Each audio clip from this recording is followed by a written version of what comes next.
তোমরা কি জানো আমরা যে পৃথিবীকে একদম গোল বলে জানি সে পৃথিবী আসলে একদম গোল নয়? তাহলে প্রশ্ন হলো আমরা কিভাবে জানলাম পৃথিবী গোল, আর আসলে পৃথিবীর প্রকৃত আকৃতি কি? চলো আজ জানি ম্যাগেলানের অভিযান থেকে শুরু করে আধুনিক বিজ্ঞান পর্যন্ত সেই কয়েকশো বছর আগের ক্লাসিক প্রমাণগুলো চলো আমরা একটু ঘেটে দেখি। যেমনটা ধরো, সমুদ্রের জাহাজ দূরে চলে গেলে পুরো জাহাজটা দেখা যায় না, দেখা যায় শুধু তার মাস্তুল। আবার চন্দ্রগ্রহণের সময় চাঁদের ওপর যে গোল ছায়া, এছাড়াও ম্যাগেলানের সেই বিশ্ব ভ্রমণ, দিগন্তের নিচে তলিয়ে যাওয়া জাহাজের চাঁদে পড়া সেই গোলাকার ছায়া, এই ঘটনাগুলো কিন্তু চোখে আঙুল দিয়ে দেখিয়ে দিয়েছিল যে আমরা একটা গোল দুনিয়াতেই থাকি নাকি কোনো ফ্ল্যাট দুনিয়াতে। আমাদের পৃথিবী যে চ্যাপ্টা নয়, ম্যাগেলানের বিশ্বভ্রমণ তার অকাট্য একটি প্রমাণ। 1519 সালে ফার্ডিনান্ড ম্যাগেলান 5টি জাহাজ নিয়ে যাত্রা শুরু করেন, কিন্তু ম্যাগেলান কি যাত্রা শেষ করতে পেরেছিলেন? উত্তর হলো না।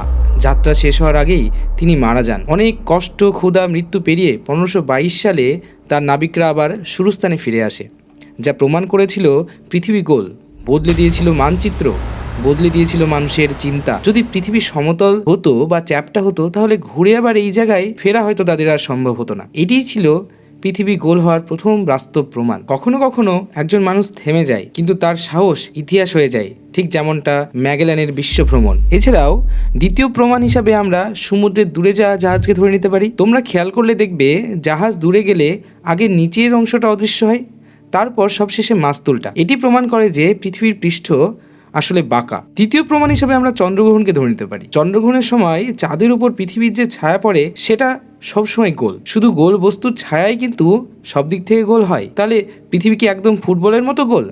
উত্তর না, একদম না। এর পেছনে আছে একটি বৈজ্ঞানিক কারণ। চলো সেটাও আমরা জেনে নিই। তাহলে সেই বৈজ্ঞানিক কারণটি কি? সেই বৈজ্ঞানিক কারণটি হলো কেন্দ্র বিমুখ শক্তি বা সেন্ট্রিফুগাল ফোর্স। আচ্ছা, এই সেন্ট্রিফুগাল ফোর্স তাহলে কি? ধরো একটি সুতোয় পাথর বেঁধে ঘোরাচ্ছ, যেমনটা তুমি ছবিতে দেখতে পাচ্ছ, আর পাথরটি বাইরে ছুটে যেতে চাইছে। এটাই কেন্দ্র বিমুখ শক্তি বা সেন্ট্রিফুগাল ফোর্স।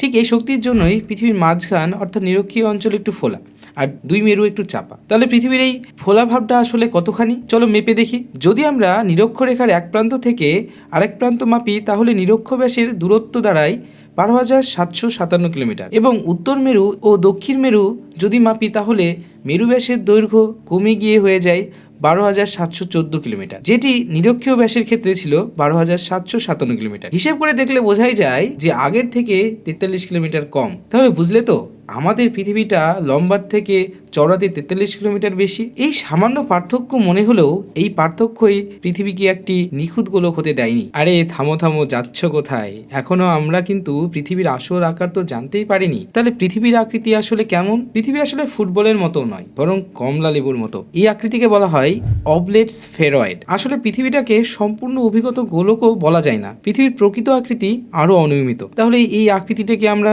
কি নাম দেব? এই আকৃতিটাকে বলা হয় জিওড। এটি একটি গ্রিক শব্দ, যার অর্থ পৃথিবীর আকৃতি পৃথিবীর মতোই। এই কথাটি প্রথম ব্যবহার করেছেন জোহান বেন্ডিক লিস্টিং। কিন্তু এখানেই শেষ নয়। আসল প্রশ্নটা, পৃথিবীর আকৃতি এরকম অনিয়মিত কেন? কোথাও উঁচু, কোথাও বা নিচু। কারণ খুব সহজ, পৃথিবীর সব জায়গায় সমানভাবে ছড়ানো নেই। কোথাও মাউন্ট এভারেস্টের মতো উঁচু উঁচু পাহাড়, আবার কোথাও প্রশান্ত মহাসাগরের মারিয়ানা খাতের মতো সবচেয়ে নিচু স্থান। পৃথিবীর এই আকৃতিটা জানতে কিন্তু আমাদের একটা লম্বা রাস্তা পার করে আসতে হয়েছে। আসলে আমাদের পৃথিবীর আকৃতিকে অন্য কোনো বস্তুর আকৃতির সাথে তুলনা করাই যায় না। আমাদের গ্রহের যে আকৃতি, এটা শুধু তার। মহাবিশ্বে এরকম আর একটিও নেই।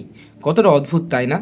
তাহলে ভাবো, যাকে আমরা একটা সাধারণ গোলক বলে জানতাম, তার মধ্যে যদি এত জটিলতা লুকিয়ে থাকে, তাহলে এই মহাবিশ্ব ব্রহ্মাণ্ডে আরও কত গ্রহ বা বস্তু আছে, তাদের আকৃতির আড়ালে কত কিছু লুকিয়ে থাকতে পারে। জানতে থাকো আমার সাথে। আমি শুভম। আজ এখানে শেষ করছি আজকের জ্ঞানের গল্প। ভিডিওটি দেখার জন্য ধন্যবাদ। নমস্কার।